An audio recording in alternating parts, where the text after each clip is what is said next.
We need to chart the course. And so we shall.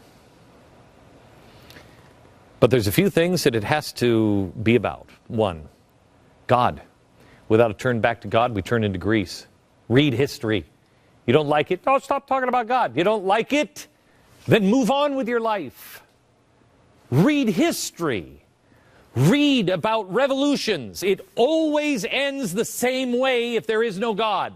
Always. I don't care if he's real or fake in your world. I don't care if you call him Buddha or Jehovah. I don't care. I don't care. It will end the same way. And it will allow people to play God. The extremes will rise up. People who want to shove God out of the conversation, and without God, who decides what's right and wrong. What makes you God? Ever heard that?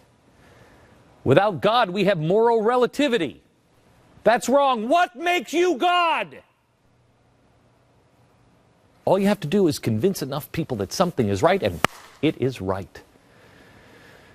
When man starts making up what's right and wrong, it leads to dark, dark places. We hold these truths to be self-evident. Common sense means all of us, the common man, have it, we know it. It's self-evident, nobody has to teach it to me. I know it to be true. You're being told, and our children are being taught, nothing is true. This is true.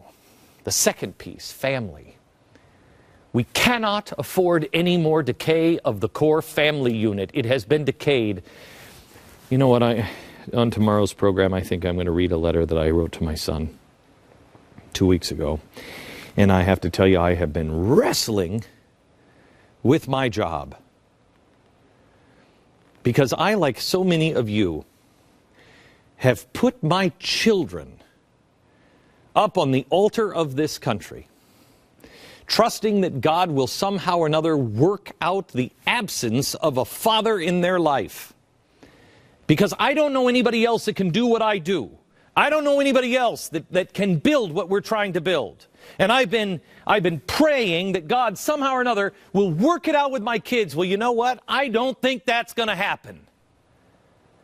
And so I'm sitting here. Which one? Sophie's choice, every day, every day. I don't think I'm different.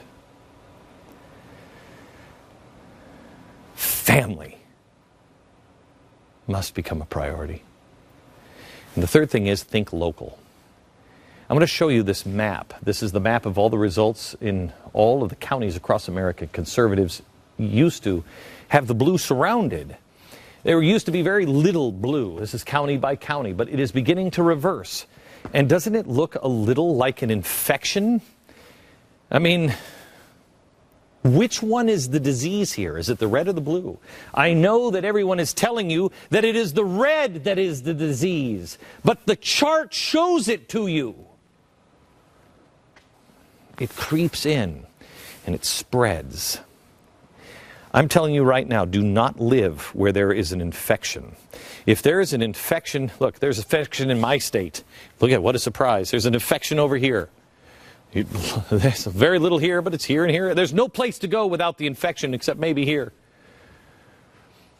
But you have to go someplace where like-minded people are headed in the same direction. And then you have to concentrate as a group to get that area healthy. The body is sick, and it is spreading out. You go to those places and you change the school board. You work on the city council. You work on the mayor's office.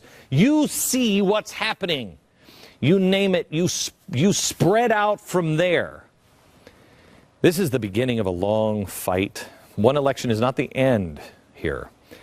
You have to learn from the progressives. They have been battling this for 100 years, and they've been infecting America with their ideology. And look where it's gotten them. They have a stranglehold on the schools, which is the first place they went to.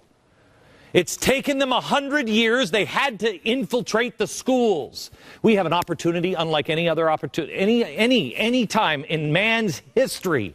We have the opportunity to move quickly on schools.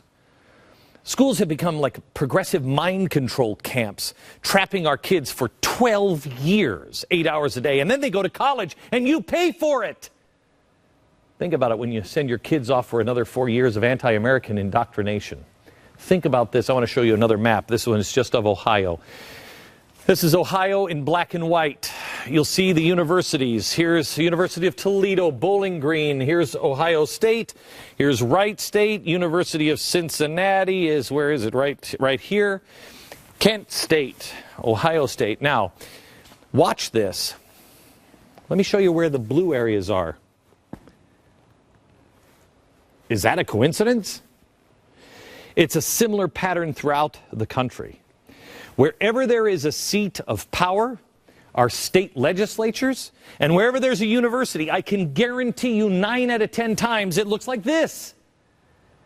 All the universities are located in counties that voted for Obama. It's systematic indoctrination, and it spreads. It churns out progressive voters, one after another, until it's no longer just Cleveland. It's spreading. Look how it is seeping, and it is directly correlated to the universities and the seats of power. If you think your area is immune, think about this. We're losing all of the key demographics. Obama managed to win a second term despite winning only 39% of white voters. Where did he gain ground? Remember, think of this. 39% voted for Obama who are white, and yet we're the racist ones. Look at these numbers. He got 71% of Hispanics, 73% of Asians, 60% of the 18 to 29-year-old group. The majority of white Republicans, we've always said, well, you know, if you're relying on white Republicans, that minority has become just that. It's shrinking. The minority demographics are now the majority. Asians, Latinos, young people, they're going to the left in a big way. But here's the real problem. Today, in the mainstream media, if you turn it on, it is agonizing to hear them talk about nonsense. How do we appeal to minorities? What? Should we have run a Hispanic? What are you talking about? Judge a man on the content of his character. That's the key. Why don't we find out what our principles are and find ways to unite on those principles? Not playing shell games or dress-up games. What brings us together?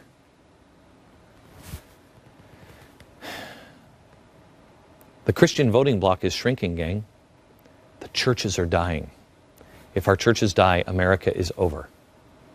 6 million evangelicals voted for Obama. 6 million. 42% of Protestant Christians went for Obama. 42%. In 2012, it only went down 3%. 57% of Protestant Christians voted for Romney.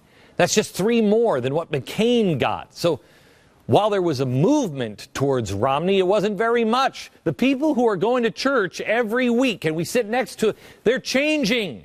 We're going in the wrong direction, and if you don't stoke the coals, if we don't double down, we will be begging for the days when we were a house divided against itself. It's going to be completely lopsided, even in the South. Sure, they don't have it now, but if this problem goes unaddressed, they will. It's only a matter of time. I keep saying, move to Texas, move to Texas, move to Texas. Well, let me show you Texas. Look at Texas. And look where it's beginning to turn blue all across the border. That will continue to seep north. We have to stop the infection now. And we have to do it in different ways. We have to come together, stand together where we're strong, gather strength, take a deep breath, and move quickly before it takes over the entire body.